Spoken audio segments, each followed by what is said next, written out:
এক সকালে টুনটুনি বাগানে খেলতে খেলতে হঠাৎ কিছু চকচকে দেখে থেমে গেল। হঠাৎ ঘাসের মধ্যে সে খুঁজে পেল একটা পুরনো লাটিম, যেটা ঝকঝক করছিল। টুনটুনি অনেক খুশি হয়ে লাটিমটা হাতে নিল আর ঘোরাতে শুরু করলো। হঠাৎ লাটিমটা বাতাসে ভেসে উঠল আর আলো ছড়াতে লাগলো। টুনটুনি চিৎকার করে উঠল আর বলতে লাগলো, এইটা তো জাদু লাটিম। লাটিমটা হঠাৎ বলল, হ্যাঁ টুনটুনি, আমি জাদুর লাটিম। টুনটুনি ভয় পেয়ে পেছনে হটল, কিন্তু তার মুখে ছিল হাসি জাদুর লাটিম পেয়ে। লাটিমটা বলল, টুনটুনি তুমি ভয় পেও না, আমি তোমার বন্ধু হতে চাই। টুনটুনি জিজ্ঞেস করলো, সত্যি? তাহলে তুমি আমার জন্য কি করতে পারবে? লাটিম বলল, আমি পারি 3টে জাদুর কাজ করতে, তুমি চাইলে একটি করে দেখাবো।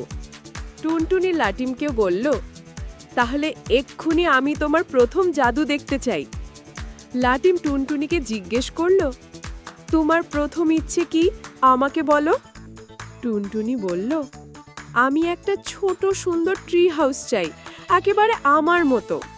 ঠিক আছে বলে লাটিম ঘুরতে শুরু করলো। চারপাশে ঝকঝকে আলো ছড়িয়ে গেল। হঠাৎ টুনটুনির পেছনে দেখলো একটা ছোট রঙিন ট্রি হাউস দাঁড়িয়ে আছে। টুনটুনি তো অবাক, সে চিৎকার করে বলল, ওহ, এটা তো স্বপ্নের মতো মনে হচ্ছে। সে দৌড়ে গিয়ে ট্রি হাউসে উঠলো আর জানালা দিয়ে বাইরে তাকালো। ভেতরে ছিল বিছানা, খেলনা, বই, সবই ছিল যা টুনটুনির পছন্দের মতো।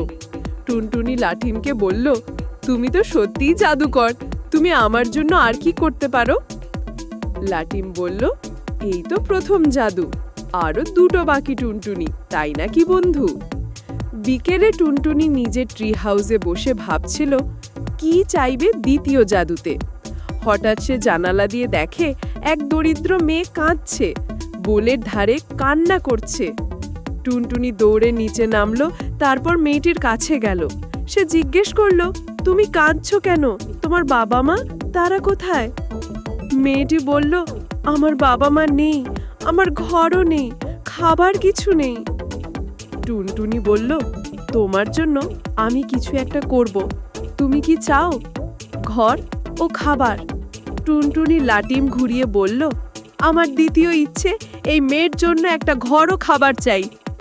ঝকঝকে আলোয় মেয়েটির পাশে তৈরি হয়ে গেল একটা ছোট সুন্দর কুটির আর এক টেবিল খাবার। মেয়েটি আনন্দে টুনটুনির হাত ধরল আর বলল, তুমি তো এক জাদুকরি পরী। টুনটুনি হেসে বলল, আমি কিছু করি নাই, এটা করেছে আমার কাছে জাদুর লাটিম। টুনটুনি রাতে আকাশের দিকে তাকিয়ে ভাবছিল, আমার শেষ জাদুটা সবচেয়ে সুন্দর কিছু হতে হবে। সে ভাবল, তার গ্রামে এখনো অনেক শিশু আছে যাদের ভালো খাবার, জামা, খেলার জায়গা নেই। সকালে সে গ্রামের মাঠে গিয়ে জাদুর লাটিম ঘোরাতে শুরু করলো। টুনটুনি বলল, বন্ধু, আমার শেষ ইচ্ছে, আমার পুরো গ্রামে যেন কেউ কষ্টে না থাকে। সাথে সাথে আকাশ থেকে নেমে এলো আলো আর ছড়িয়ে পড়লো পুরো গ্রামে। গ্রামের বাড়িগুলো সুন্দর হয়ে গেল, স্কুল হয়ে গেল রঙিন, আর শিশুদের মুখে হাসি ফুটলো। সবাই টুনটুনিকে ঘিরে ধরলো আর সবাই তাকে ধন্যবাদ জানাতে লাগলো। লাটিম বলল, বন্ধু, তুমি জাদু ঠিকভাবে ব্যবহার করেছো। টুনটুনি, ধন্যবাদ তোমাকে। টুনটুনি হেসে বলল, জাদু মানে নিজের জন্য নয়, সবার জন্য ভালো কিছু করা। এক সকালে টুনটুনি ঘুম থেকে উঠে দেখে জাদুর লাটিম তার কাছে নেই। সে চারদিকে খুঁজে দেখে, কোথাও নেই। হঠাৎ দেখে একটি ছায়ামূর্তি জানালা দিয়ে পালিয়ে যাচ্ছে। টুনটুনি ছুটে বেরিয়ে গেল আর চিৎকার করে উঠল, চোর, চোর!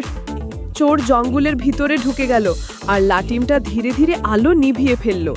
টুনটুনি একাই পিছু নিল, হাতে ছিল একটি ছোট টর্চ আর মনে সাহস।